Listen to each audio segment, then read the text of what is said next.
Assalamualaikum warahmatullahi wabarakatuh. Baiklah, saya Fatma Wahyuni dengan NPM 19651088 dari Prodi Pendidikan Biologi kelas 6A.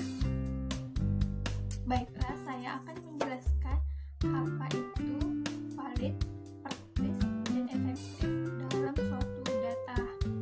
Nah, tugas tersebut untuk memenuhi ujian akhir semester pada mata kuliah inovasi pembelajaran. Suatu perangkat pembelajaran dikatakan berkualitas jika memenuhi 3 kriteria. Yang pertama ada kevalitan, kepraktisan, dan keefektivitasan. Nah, yang pertama saya akan menjelaskan tentang kevalitan atau kevalidan.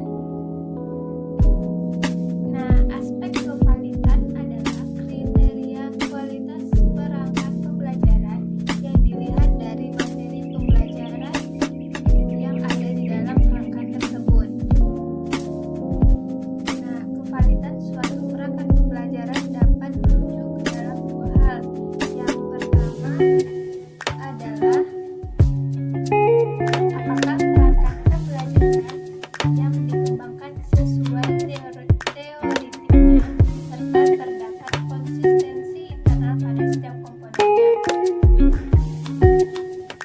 Validitas perangkat pembelajaran adalah dikatakan valid apabila perangkat pembelajaran dinyatakan layak digunakan dengan revisi atau tanpa revisi oleh validator. Penilaian validator atau kevaliditas terhadap RPP dan LKS menggunakan instrumen penilaian kevaliditas. Instrumen kevaliditas juga dapat divalidasi oleh dosen ahli sehingga dapat mengukur apa yang ingin diukur. Nah, selanjutnya yang kedua yaitu kepraktisan. Suatu perangkat pembelajaran dikatakan praktis jika perangkat yang dikembangkan dapat diterapkan di lapangan.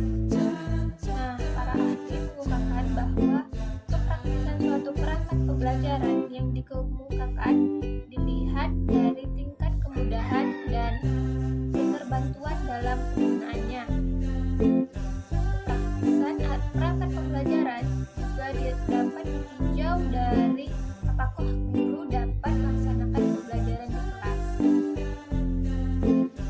Kepraktisan dalam penelitian ini adalah ditentukan dengan angket respon guru dan siswa. Angket respon digunakan untuk mengetahui tanggapan pengguna perangkat pembelajaran yang dikembangkan mengenai seberapa cocok dan mudah penerapan perangkat pembelajaran tersebut. Seperti RPP dan LKS dapat dikatakan praktis apabila guru memberikan respon baik terhadap RPP dan LKS tersebut, serta siswa memberikan respon terbaik terhadap LKS jika penilaian respon terhadap RPP dan LKS tersebut dinilai berdasarkan instrumen yang telah divalidasi oleh tim ahli atau dosen yang ahli. Nah, selanjutnya yang ketiga yaitu keefektifan suatu perangkat pembelajaran. Keefektifan suatu perangkat pembelajaran dapat dilihat dari tujuan penelitian dan pengembangan perangkat pembelajaran. Indikator yang menyatakan perangkat pembelajaran efektif dapat dilihat dari hasil belajar siswa, aktivitas siswa, dan respon siswa. Indikator yang digunakan untuk penelitian satu dengan penelitian yang lain itu berbeda-beda tergantung terhadap pendefinisian atau efektif dalam penelitian tersebut. Apresiasi siswa yang tinggi akan meningkatkan keinginan siswa untuk belajar. Hal ini tentunya dapat meningkatkan pencapaian siswa. Pencapaian siswa dapat diukur dengan tingkat keefektifan suatu perangkat pembelajaran. Keefektifan perangkat pembelajaran dalam penelitian ini adalah ditentukan dengan lembar keterlaksanaan kegiatan pembelajaran serta hasil belajar siswa menggunakan pretest dan posttest. Sebagai contohnya yaitu RPP dan LKS dapat dikatakan efektif apabila lembar keterlaksanaan pembelajaran serta hasil ujian siswa mendapatkan hasil yang baik. Penilaian tersebut, keterlaksanaan pembelajaran tersebut berdasarkan instrumen yang telah divalidasi oleh dosen ahli atau tim ahli. Sedangkan hasil belajar siswa menggunakan soal pretest dan posttest yang telah divalidasi oleh dosen ahli.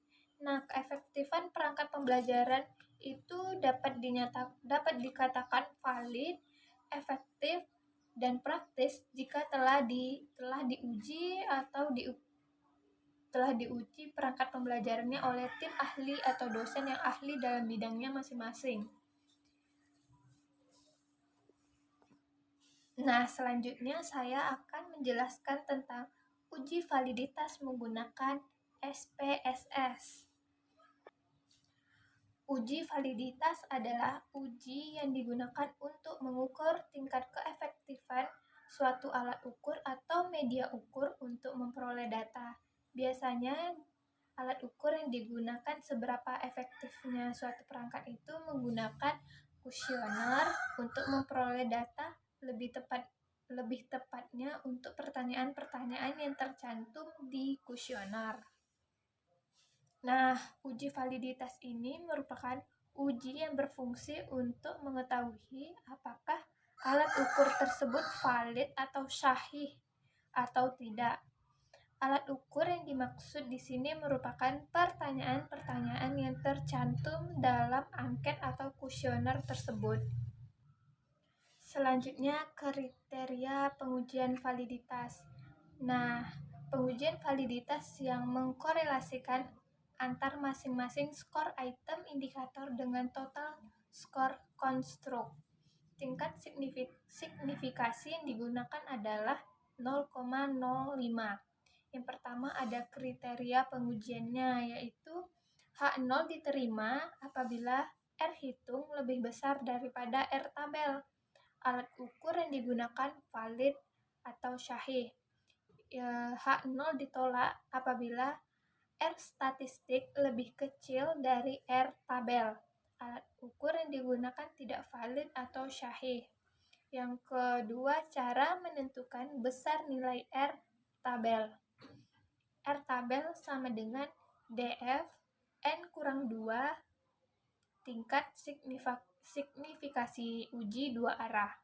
Misalnya R tabel adalah DF dalam kurung 13 dikurang 2 dikali 0,5. Nah, untuk memperoleh nilai R tabel dapat dilihat pada tabel R.